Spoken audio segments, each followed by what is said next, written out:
নতুন Usha memory craft দেখা পুৰা এয়া ফুল্লি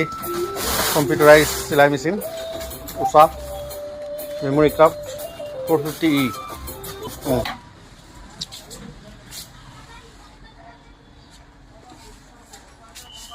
এইটো হৈ গ'ল Usha memory card fully automatic embroidery machine কেনেকৈ এইটো অপাৰেট কৰে কি চিষ্টেম মানে ইয়াতে আপোনাৰ পেন ড্ৰাইভ হ'ব ইয়াতে পেন ড্ৰাইভ আছে পেন ড্ৰাইভত আপোনাৰ ভৰাই ইয়াতে চিলেক্ট কৰিলে আপোনাৰ যোনটো ফ্লাৱাৰ হেৰি কৰে এম্ব্ৰইডাৰী কৰে ইয়াতে চিলেক্ট কৰাৰ পিছত ইয়াত প্লেটটো লগোৱাৰ পিছত এইটো অট'মেটিক এম্ব্ৰইডাৰী কৰিব আচ্ছা ইয়াতে প্লেট বহিব ন এইটো প্লেট বহিব যে এইটো প্লেট ইয়াত বহি যাব আচ্ছা এইটো প্লেট ইয়াত বহিব কাপোৰটোৰ লগত এইটো ইয়াত বহি যাব এইটো অট'মেটিক মুভিং হৈ থাকিব আচ্ছা এইটো এনেই প্ৰডাক্টৰ প্ৰাইচটো কিমান আছে চাবিচোন প্ৰাইচটো হৈ গ'ল আপোনাৰ 1,55,000 1,55,000 ন আচ্ছা এইটো কি হয় উষা জনমী মেমৰি ক্ৰাফ্ট 450E ন অ'কে ইয়াৰ লগত এইবোৰ এচেছৰিজ আহে নেকি এইকেইটা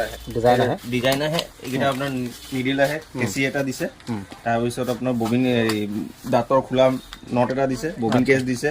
স্ক্ৰুড্ৰাইভাৰ দিছে ফুটা দিছে এইকেইটা বস্তু অ'কে এইটো মেচিনৰ বিশেষত্ব হ'ল ইয়াত আমি যিকোনো এটা পাৰ্টিকুলাৰ ডিজাইন যদি চিলেক্ট কৰোঁ সেই ডিজাইনটো আমি পেন ড্ৰাইভত আমি লৈ ইয়াৰ এপটোত যদি আমি এড কৰি দিওঁ সেই ডিজাইনটো অট'মেটিকলি ইয়াত লৈ ল'ব